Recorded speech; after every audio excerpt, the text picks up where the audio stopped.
Waktu lalu menuai sorotan. Militer yang bersiaga di gedung parlemen itu dinilai bertentangan dengan 17+8 tuntutan rakyat. Sebenarnya, tepatkah TNI menjaga gedung DPR dan penjagaan TNI ini wujud kebutuhan atau justru pelanggaran batas? Kita akan membahasnya dengan sejumlah narasumber yang sudah hadir melalui sambungan daring. Di antaranya ada perwakilan Koalisi Sipil yang juga Ketua Sentra Inisiatif Al-Araf, kemudian ada juga anggota Komisi 1 DPR RI fraksi PKB Oleh Soleh, dan juga Made Supriyatna, pengamat ISIAS Yusof Ishak Institute. Selamat pagi, Bapak-Bapak.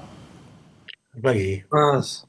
Baik, Selamat pagi, selamat pagi. Indonesia. Ya, salam sehat semuanya. Pak, saya mau ke Mas Al-Araf dulu deh, terkait dengan kemarin ada kritik yang disampaikan oleh Mas Al-Araf terkait dengan penjagaan TNI di DPR. Salahnya di mana Mas Al-Araf? Ini kan menjaga kedaulatan negara.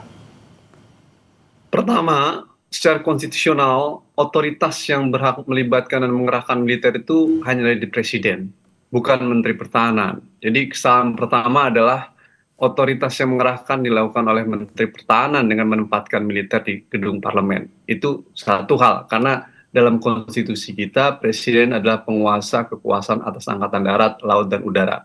Jadi apa yang dilakukan oleh Menteri Pertahanan merupakan bentuk kesalahan konstitusional. Dan secara hukum undang-undang juga keliru. Kedua adalah secara prinsip pelibatan militer dalam tugas-tugas operasi selain perang itu sifatnya tidak permanen, Mas. Dia sifatnya sementara. Karena itulah kemudian dibutuhkan dasar keputusan sampai seberapa lama mereka dilibatkan. Dalam situasi apa, untuk kepentingan apa, anggarannya dari mana, kekuatannya dari mana. Jadi ada yang disebut dengan rule of engagement, aturan mainnya. Dia melibatkan militer itu dalam operasi selain perang tidak sembarangan, karena sejatinya tugas militer adalah untuk perang. Tugas-tugas non-perang itu sifatnya pilihan terakhir ketika kapasitas pemerintahan sipil sudah tidak bisa mengatasi kondisi yang ada. Sampai sekarang dalam situasi kondisi eskalasi kekinian, sesungguhnya aparat institusi pemerintahan sipil, khususnya aparat keamanan, bisa mengatasi itu.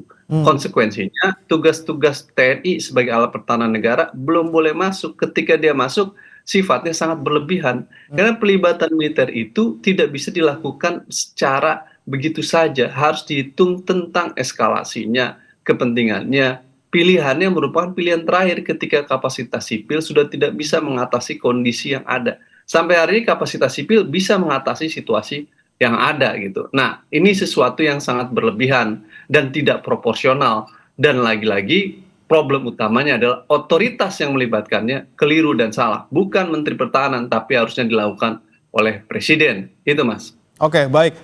Ada yang salah di sana terkait dengan otoritas yang mengarahkan TNI untuk bisa menjaga DPR. Tapi saya mau tanya dulu ke Kang Oleh terkait dengan penjagaan ini. Dari Kang Oleh sendiri, dari DPR sendiri, apakah memang request secara khusus gitu untuk dijaga oleh TNI? Pertama, saya perlu sampaikan dulu bahwa dalam Undang-Undang TNI terkait OMSP di pasal 7 tentang pengamanan, bahwa TNI mengamankan objek vital nasional yang bersifat strategis. Salah satu poinnya seperti itu. Nah, kemudian bahwasanya TNI tidak serta-merta mengamankan objek-objek vital atau mengamankan tentang keadaan yang bersifat berhubungan dengan sipil tanpa ada permintaan. Nah itu, pada RDP kemarin ketika pasca kerusuhan, Pak Panglima terutama TNI ini menyampaikan bahwa Polri sudah meminta perbantuan terhadap pengamanan terhadap kondusivitas Indonesia akibat daripada kerusuhan yang terus masif baik di Jakarta maupun ibu kota lainnya. Nah, saya rasa ini menjadi sebuah pengalaman yang pahit barangkali, di mana hari ini demo penyampaian aspirasi sudah melanggar aturan itu sendiri. penyampaian aspirasinya kan melanggar aturan itu sendiri. Kan tidak boleh ada bakar-bakaran, merusak fasilitas di luar jam yang sudah ditentukan. Nah, saya secara pribadi, tentu DPR secara kolektif sangat-sangat menghargai tentunya terhadap penyampaian aspirasi. Namun bagaimana juga penyampaian aspirasi juga harus dilakukan mengikuti aturan yang ada. Tidak lagi merusak fasilitas-fasilitas. Oke. Nah, saya punya husnudon yang baik bahwasanya mencegah itu lebih baik daripada sudah terjadi. Oke. Jadi DPR ini Keinginan untuk barangkali mencegah yang kejadian yang sama meminta gitu ya untuk dijaga oleh TNI, Kang Oleh. pencegahan itu lebih baik. Jangan sampai sudah terjadi baru bergerak. Nah, saya sependapat jikalau misalkan di antara kita DPR sendiri, para pengamat, masyarakat tidak punya alat untuk deteksi kapan Indonesia bisa betul-betul damai, kapan Indonesia betul-betul kondusif. Yang tahu tentang keadaan kondusivitas nasional tentu adalah para aparat. Nah, polisi barangkali Polri ini juga masih minta perbantuan terhadap TNI karena pada RDP yang akhir Agustus bahwa Polri secara resmi meminta bantuan terhadap TNI dalam rangka pengamanan kondusivitas Indonesia. Saya rasa tidak ada yang salah dan tentu sesungguhnya kita semestinya rakyat harus merasa senang dengan adanya penjagaan. DPR barangkali sebagai simbol negara, DPR juga sebagai alat vital, rasa-rasanya harus dijaga bersama. Oke, dijaga bersama ya. Rasa-rasanya harus dijaga bersama karena ini kan simbol negara. Gitu, Oke, baik. Itu nanti akan saya tanyakan juga ke Kang Oleh lagi terkait dengan masyarakat senangkah dengan penjagaan yang lebih ketat ini dari TNI. Tapi saya sebelumnya ke Pak Made dulu. Pak Made, Anda melihat suasana seperti sekarang ini yang mungkin sudah lewat dari demo ricuh kemarin, apakah sekarang ini sudah mulai kondusif dan se-urgent apakah kemudian DPR dijaga oleh TNI? Saya termasuk seorang yang saya sepakat dengan Mas Araf. Ini berlebihan ya. Saya sepakat bahwa ini tidak harus TNI tidak harus ada di sana dari sejak permulaan gitu ya. Kita punya kepolisian dengan kapabilitas yang jauh lebih bagus untuk rakyat kontrol gitu ya. Dan saya tidak yakin bahwa argumennya Pak Mas Soleh tadi bahwa ini akan melindungi DPR. Kalau 50.000 orang datang berdemonstrasi, TNI juga bisa apa? Mau tembakin itu semua, itu nggak bisa. Ya, bahwa ini ada aspek deterrent, saya juga tidak yakin.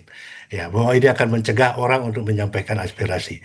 Jadi dalam proses demokratis itu sebenarnya apakah kalau orang salurannya tersumbat, orang merasa frustasi, orang merasa tidak didengarkan, ya orang akan turun ke jalan. Dan dalam jumlah besar itu terjadi di mana-mana, di semua negara yang pernah saya kunjungi, di semua negara yang pernah saya teliti. Ya. Jadi kalau menurut saya mendudukkan DPR sebagai objek vital nasional itu justru merendahkan institusinya sendiri. Jadi protection is control. Ya, jadi kalau orang memproteksi itu artinya mengkontrol. Ada tenang nggak kerja di dalam semasih ada senjata di luar yang berkeliaran seperti begitu. Dan kita tahu di Indonesia ini bahwa TNI adalah salah satu aktor politik juga gitu ya. Itu aspirasi itu tidak pernah hilang. Dan bagaimana kalau seandainya aspirasi yang di dalam DPR bertentangan dengan aspirasi yang menjaga DPR? Ini kan kacau jadinya. Kita punya aparat yang lebih sipil, yang lebih civilized, yang lebih beradab, dan tugas utama TNI ini adalah melindungi negara yang kita cintai ini dari serangan asing. Itu luar biasa, menuntut energi dan perhatian penuh. TNI tidak seharusnya ada di institusi sipil.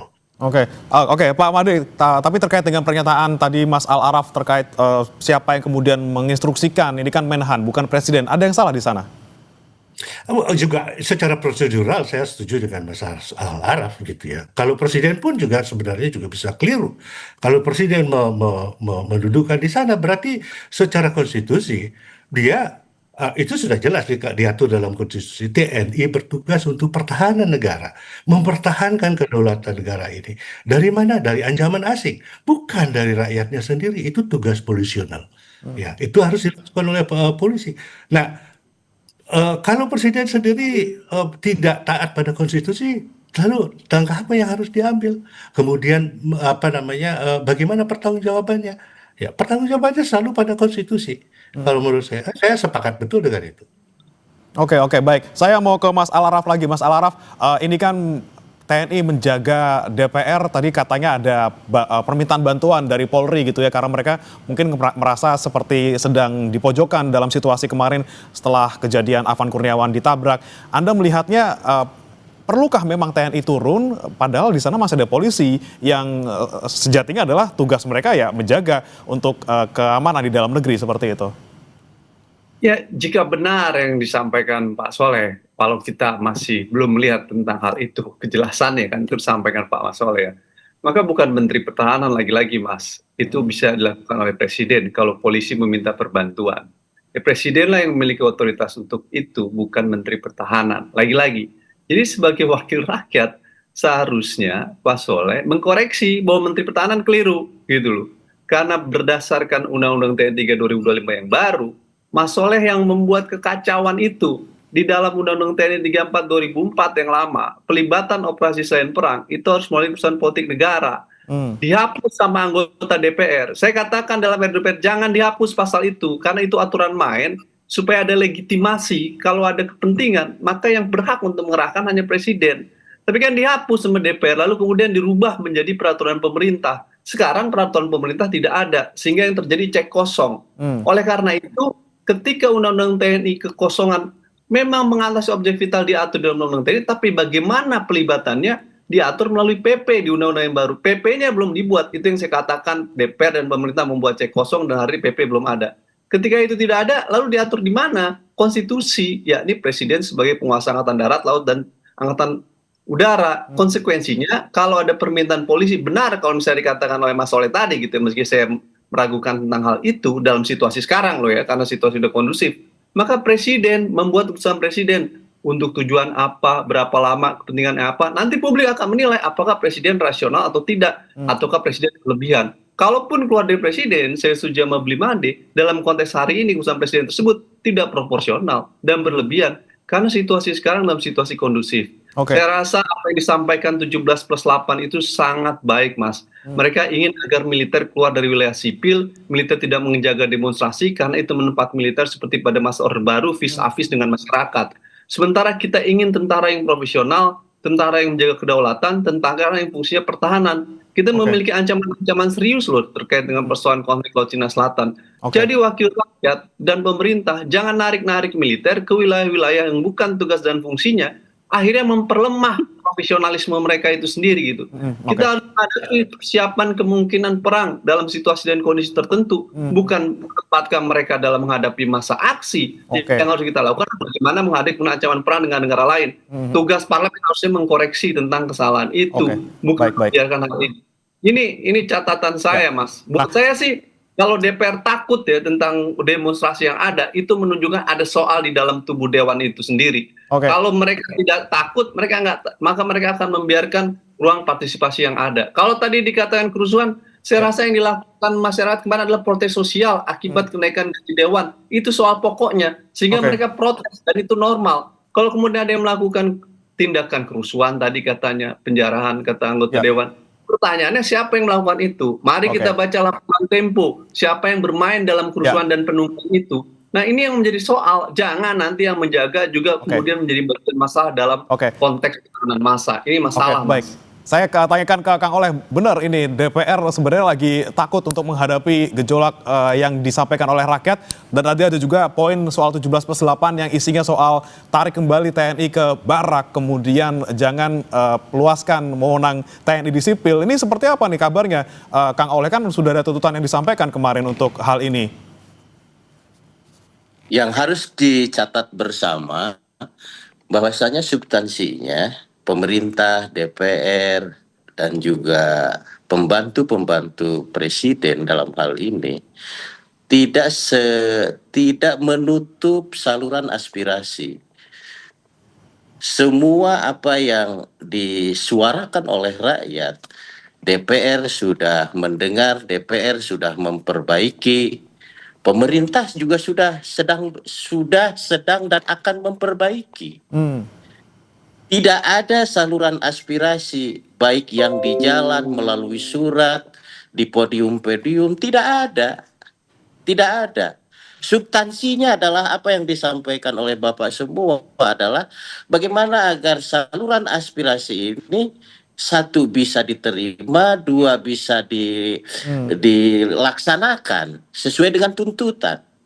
Semua hari ini kan sudah sedang dan akan dilaksanakan. Oke, itu kan Tentu untuk tidak beberapa bisa poin yang lain gitu, Kang Oleh. Tapi ada satu poin yang hari ini kita telapak pertanyakan soal tangan TNI menjaga DPR gitu, Kang Oleh. Ada satu poin yang kemudian seperti mundur ke belakang gitu. Gimana, Kang Oleh, tanggapannya, Kang? Kalau yang lain, saya yakin sudah sedang dipertimbangkan seperti itu. Substansinya adalah penyaluran aspirasi.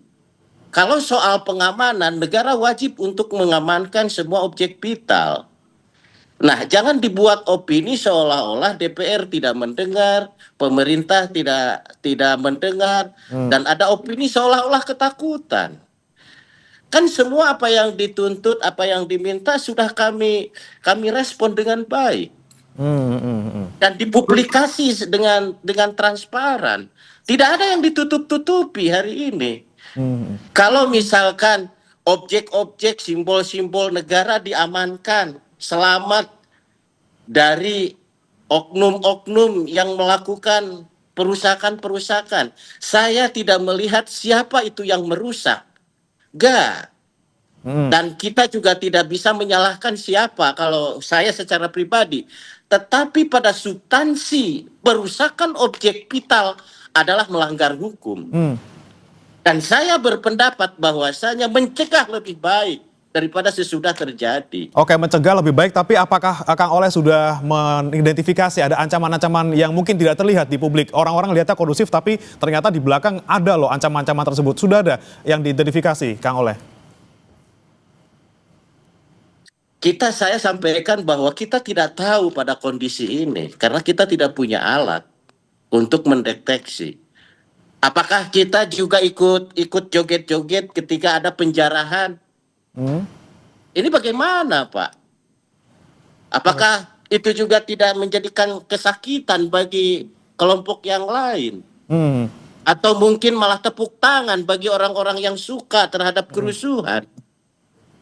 Oke, Kang Oleh, saya mau tanya lagi, Kang Oleh, apakah sudah berkomunikasi misalnya dengan BIN terkait dengan, ini kan intelijen bisa melihat apa sekiranya ancaman yang tidak terlihat. Sudah berkomunikasikah kira-kira, Kang? Kemudian kenapa harus sampai mencegah sampai sebegininya gitu untuk dijaga TNI? Sudah ada komunikasi dengan BIN? Saya berhusnudon bahwa yang mengetahui tentang kondusivitas, kapan mulai, kapan berhenti, saya rasa pihak TNI, pihak Polri, pihak BIN yang tahu. Dan saya tidak bisa subjektif, oh hari ini kelihatan secara kasat mata, ini sudah aman. Saya tidak bisa begitu. Tidak bisa. Yang tahu tentang kapan mulai, kapan berakhir, ya para yang berwenang, yang memiliki hal terhadap akses tentang keamanan Indonesia.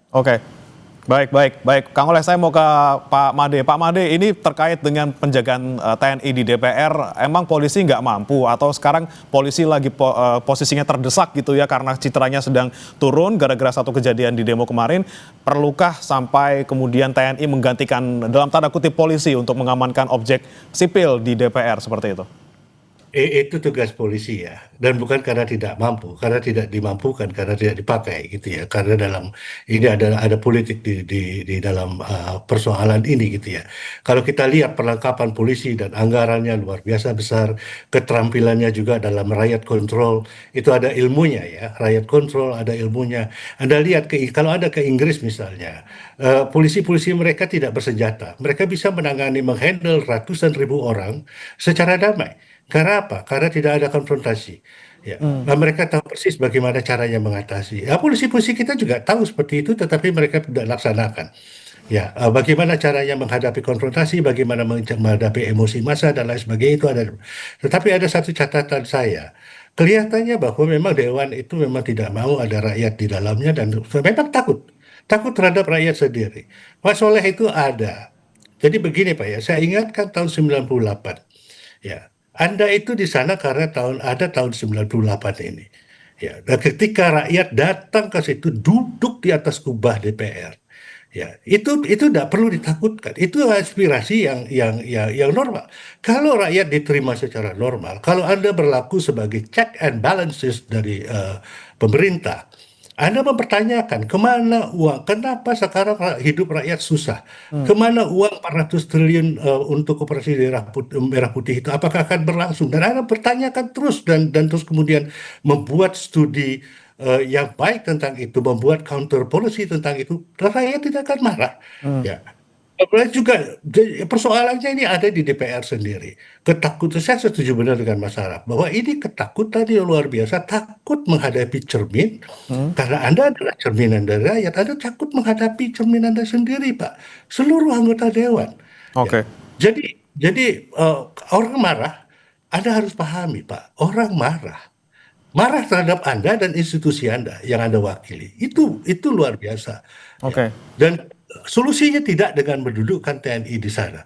Jangan bawa TNI ke wilayah yang tidak seharusnya mereka berada. Ini dia menjadi poin gitu Pak Made dan juga bapak-bapak yang sudah hadir di hari ini bahwa ada kemudian di sana keterbatasan DPR untuk bisa menerima aspirasi rakyat. Mereka merasa masyarakat merasa DPR tidak membuka diri. Nanti kita akan tanyakan ke Kang Oleh lagi dan juga bagaimana kemudian supremasi sipil apa kabarnya kalau TNI sampai harus menjaga DPR. Kami akan bahas usai jeda, saudara. Tetap bersama kami di Sapa Indonesia Pagi.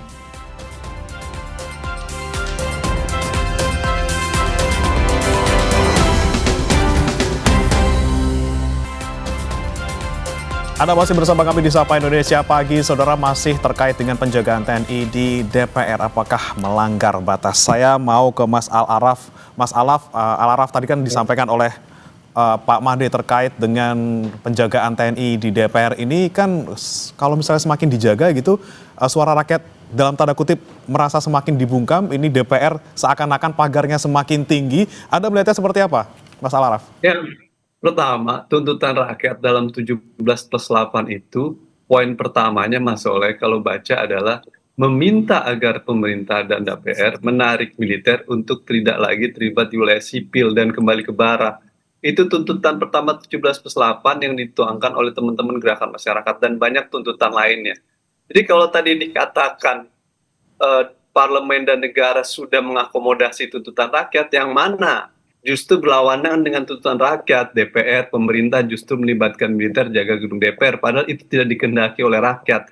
Mereka ingin militer balik ke barak supaya profesional di bidang pertahanan. Jadi nggak ada itu tuntutan yang dipenuhi dalam konteks itu, padahal itu sederhana sekali gitu. Yang kedua adalah gini, DPR itu rumah rakyat. Anggota DPR itu wakil rakyat, mereka dipilih oleh rakyat. Konsekuensinya mereka harus membuka diri sejauh mungkin terhadap partisipasi masyarakat. Bukan menutup dengan mekanisme pengamanan yang berlapis. Ada pengamanan internal, ada kepolisian, ditambah lagi TNI.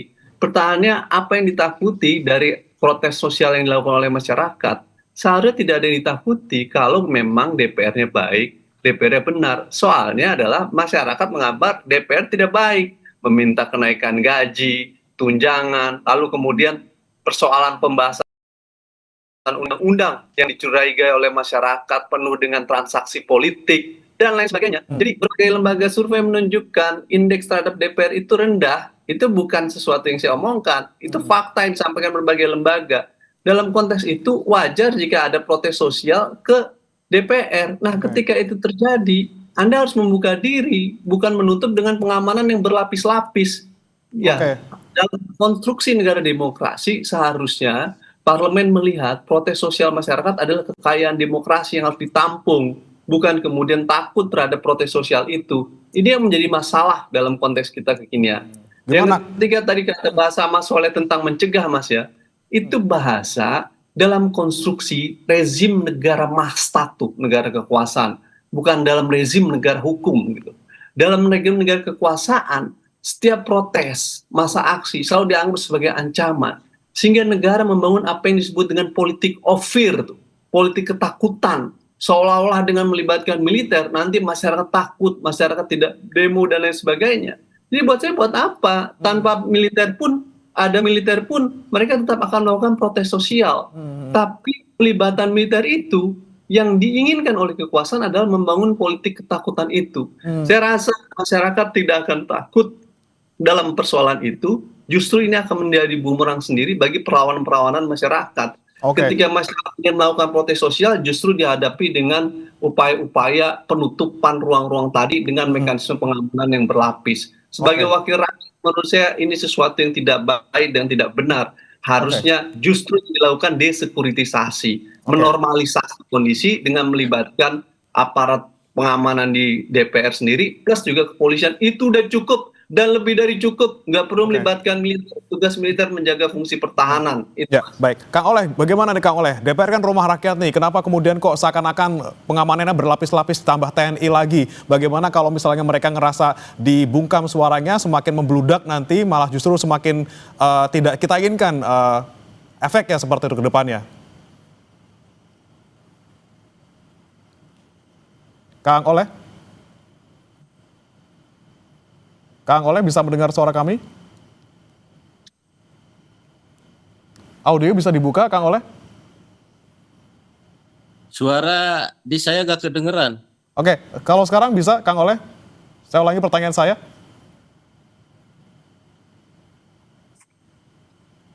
Oke, sebelum saya ke Kang Oleh, saya mau ke Pak Made terlebih dahulu. Pak Made, ini kan ada kemudian yang kita khawatirkan, TNI semakin meluas fungsinya. Kemarin habis menjaga kejaksaan gitu ya, menjadi kontroversi. Sekarang nambah lagi jaga DPR. Ini apa kabar supremasi sipil dan apa kabar nih TNI yang harusnya bisa inline dengan fungsi utamanya? Saya kira memang tidak saja di situ, Mas. Saya melakukan riset mendalam soal ini dan menemukan apa namanya dari riset kelihatan bahwa Satuan TNI memang sedang masuk betul ke dalam wilayah sipil ya, khususnya kembali lagi di pedesaan ya dengan aneka ragam bentuk gitu ya, Babinsa semakin meluas, kemudian apa pelibatan TNI dalam pelaksanaan kebijakan, jadi eksekusi kebijakan di banyak lini. Keluar dulu ya. Jadi tidak hanya di DPR, Mas, ada di banyak hal, dan saya kira kita kembali kepada zaman lama ya, kepada zaman Orde Baru dalam bentuk lain, tidak dalam bentuk difungsi. TNI memang tidak ada di lembaga legislatif, tetapi dengan penambahan batalion teritorial, kemudian ada kompi produksi, TNI menjadi produksi, menjadi produsen, membeli gabah dan lain sebagainya, keterlibatan yang diklaim oleh TNI sendiri sebagai wah ini kan kegiatan teritorial gitu ya. Pada hakikatnya ini adalah keterlibatan dalam bentuk kehidupan sipil. Ya, saya beberapa kali ceramah di beberapa tempat gitu, terus kemudian mulai lagi ada seperti tahun 90-an ya, ada perwira polisi, perwira TNI datang di situ dan duduk mendengarkan ceramah, mencatat dan lain sebagainya, mengintimidasi banyak peserta-peserta lain gitu ya. Dan kalau seperti saya biasanya persilahkan mereka berpartisipasi, tapi kemudian tidak ada partisipasi, hanya duduk di sana dan mencatat, dan itu sudah mulai ada. Saya tidak tahu apa ini tujuannya, dan ini tidak terjadi di DPR saja, ini meluas ke bidang lainnya. Oke, baik. Saya ke Mas Al-Araf lagi. Mas Al-Araf, ini kan ada kemudian narasi soal reformasi TNI di sana yang saya dengar juga datang dari Koalisi Masyarakat Sipil. Ini maksudnya seperti apa nih, Mas? Apakah juga sama-sama kita harus reformasi TNI di tengah Polri juga saat ini masih belum mulai gitu reformasinya? Ya, transformasi aktor pertahanan keamanan dalam konteks reformasi TNI ataupun Polri adalah sebuah hal yang urgent dalam konteks negara demokrasi. Dalam konteks TNI tentu kerangka reformasi TNI menginginkan agar militer yang profesional. Makanya kita bersedia merelakan militer untuk diperkuat persenjataannya, membeli Sukhoi, tank Leopard, lalu kemudian membeli kapal dan lain sebagainya. Itu adalah karena kita ingin militer fungsinya menjaga pertahanan. Karena itu diperkuat alutsistanya supaya pertahanan, supaya profesional. Untuk menghadapi apa? Menghadapi ancaman perang dari negara lain, bukan untuk terlibat dalam masa aksi, demo dan lain sebagainya. Nah, dalam kerangka itu, kerangka transformasi militer untuk wilayah itu, untuk membangun profesionalisme. Jadi kalau menempatkan militer di gedung DPR, maka kita bertanya, buat apa kita mendanai sampai membeli Sukhoi, tank, kapal selam, kalau ujungnya untuk menangani masa aksi, Mas, gitu. Kita membeli alutsista itu dengan jumlah yang besar untuk apa? Pertahanan, menghadapi apa? Menghadapi ancaman negara lain, dalam rangka apa? Menjaga kedaulatan negara. Bukan menghadapi demo massa. Jadi lagi-lagi berlebihan dan tidak profesional pelibatan militer di gedung dewan itu gitu. Oke, lagi-lagi baliklah ke fungsi utamanya gitu ya sebagai alat pertahanan, bukan untuk di dalam negeri. 17+8 itu benar sekali bahwa militer balik wilayah sipil dan kembali ke dalam fungsi pertahanannya sesuai dengan. Oke, saya kembali coba sapa Kang Oleh. Kang Oleh sudah bisa mendengar suara saya, Kang Oleh? Siap, Mas. Ya, Kang Oleh, tadi pertanyaan juga dari Mas Al-Araf bahwa ini kan DPR rumah rakyat gitu loh. Kan kenapa harus ada lapis-lapisan lagi masyarakat bisa masuk gitu. Ada polisi di sana, ada TNI di sana. Ini bagaimana dengan aspirasi masyarakat yang takutnya nih Kang Oleh kalau ketahan terus malah justru membludak dan efeknya tidak kita inginkan? Saya garis bawahi ya, kalau ada narasi seolah-olah DPR ini takut terhadap aspirasi masyarakat, takut menghadapi masyarakat. Saya clearkan di media Kompas ini, tidak ada yang takut, minta maaf. Rakyat DPR 580 ini kan suka ke dapil melakukan reses. Tidak ada ketakutan sama sekali, yang ada malah sebaliknya. Pimpinan sudah melakukan sebuah kolaborasi dengan seluruh elemen bangsa. Mengundang perwakilan-perwakilan. Yuk kita diskusi. Apa yang menjadi aspirasi?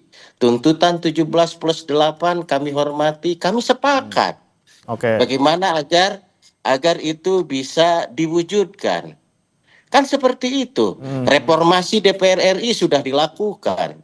Perbaikan-perbaikan di pemerintahan sudah dilakukan dan terus akan dilakukan perbaikan. Jikalau ada narasi kata takut tadi, saya rasa tidak sependapat saya. Karena pada dasarnya kami malah mengundang elemen-elemen bangsa untuk diskusi. Tentu saya rasa masyarakat juga tidak sependapat dengan anarkisme penyampaian aspirasi yang melanggar aturan. Karena yang rugi itu masyarakat itu sendiri. Fasilitas-fasilitas yang punya pemerintah adalah dipakai uang rakyat. Dan itu akan dibangun lagi oleh apa? Oleh uang rakyat sendiri. Coba kalau misalkan salah satu contoh DPR di Sulawesi itu nilainya hampir 200-300 miliar. Kalau misalkan alokasi itu untuk sekolah, untuk bantuan para petani dan yang lain-lain, itu kan akan lebih bermanfaat. Sekali lagi saya sampaikan di sini adalah mencegah itu lebih baik daripada sudah terjadi. Kang Oleh, yang ingin saya tanya lagi tadi kan uang rakyat ada di sana untuk bangun gedung DPR, untuk menggaji DPR di sana juga ada uang rakyat di sana. Gak mau dikasih ruangan khusus ataupun area khusus di dalam halaman DPR untuk bisa mereka menyampaikan langsung aspirasi mereka? Hari ini kan sudah diterima, Pak. Kapan ada demo yang tidak bisa difasilitasi? Kan selalu difasilitasi. Tuntutan-tuntutan mereka juga kami respon. Oke. Oke, ini yang kami akan awasi terus, Kang Oleh. Semoga tetap didengarkan aspirasi masyarakat melalui channel apapun. Tapi terakhir, saya mau ke Mas Alaraf dan juga Pak Made. Saya ke Mas Alaraf terlebih dahulu. Apa yang seharusnya dilakukan oleh DPR saat ini? Apakah dengan tadi mencegah lebih baik daripada terlanjur terjadi, atau seperti apa yang seharusnya dilakukan DPR saat ini? Ya Mas, ini DPR ini kontradiktif sikapnya ya. Katanya tidak takut, tapi mengerahkan militer, minta militer masuk. Kalau tidak takut, kurangi kekuatan pasukan di DPR. Cukup aparat keamanan DPR dan polisi, nggak perlu ada militer. Itu pertama. Kedua, katanya memenuhi tuntutan rakyat, faktanya tuntutan rakyat tidak dipenuhi. Misalnya tuntutan 17.8 untuk menarik militer tidak di wilayah sipil, tapi malah membiarkan militer masuk di DPR. Jadi saya menganggap ada kontradiktif dari sikap Dewan yang kemudian ini menjadi masalah soal di kita gitu. Akhirnya orang menganggap wakil rakyat hanya berjanji tapi tidak memenuhi. Realitasnya justru kontradiktif antara yang dibicarakan dengan realitasnya. Jadi buat saya soal pokok kita hari ini adalah upaya mencegah tadi yang disampaikan itu adalah keinginan kekuasaan untuk membangun politik ketakutan atau politik fear kepada masyarakat tuh dengan melakukan sekuritisasi isu dan menjadi isu soal keamanan nasional dan melibatkan militer dalam penanganan itu. Ini bahaya bagi demokrasi.